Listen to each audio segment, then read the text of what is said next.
একবার নবী করিম সাল্লাল্লাহু আলাইহি ওয়াসাল্লাম মদিনার বাইরে দিয়ে যাচ্ছিলেন।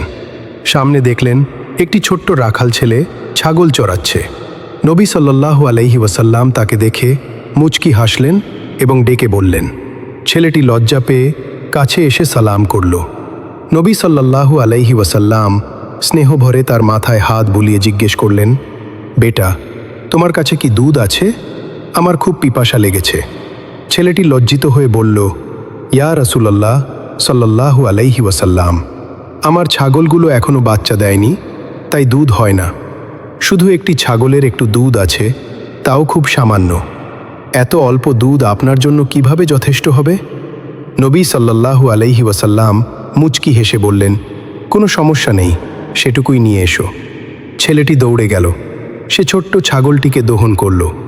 মাত্র কয়েক ফোঁটা দুধ বের হলো। সেই ফোঁটাগুলো সে পাত্রে জমা করল। লজ্জায় তার মাথা নিচু হয়ে গেল। নবী সাল্লাল্লাহু আলাইহি ওয়াসাল্লাম পাত্রটি হাতে নিলেন, দোয়া পড়লেন, আল্লাহর নাম নিলেন। তারপর 2 হাত দিয়ে দুধ দহন করতে লাগলেন। হঠাৎ করেই দেখল পাত্রটি দুধে ভরে গেল। তারপর আরেকটি পাত্র ভরে গেল।